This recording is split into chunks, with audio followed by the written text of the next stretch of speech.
Siona gyosinziira tukwebaza okubanga okyagyeekuumiddeko Projan Media TV. Yes, omugagga amanyiddwa nga Sipapa, Sipapa Entertainment. Omugagga ono avuddeyo n'alaba nti abantu ab'enjawulo baddukiridde abantu, naye n'asalawo okubanga avaayo ku nsonga y'okubanga abaako badduukirira. Omugagga Sipapa atonedde bannamawulire loole y'amatooke era n'abatonera n'emmotoka y'amagi, emmotoka y'obuwunga, emmotoka y'omuceere era n'ente nnya kw'ossa n'ebintu ebirala bingi nnyo okusobola okubanga nabo beebezaawo olw'ensonga nti tetunnalabayo muntu n'omu yadduukiridde bannamawulire.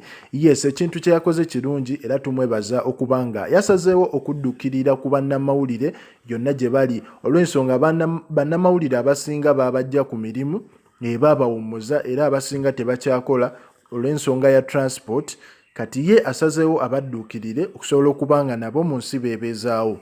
Yes, webale nnyo omugagga Sipapa, commentinga, likinga, subscribing.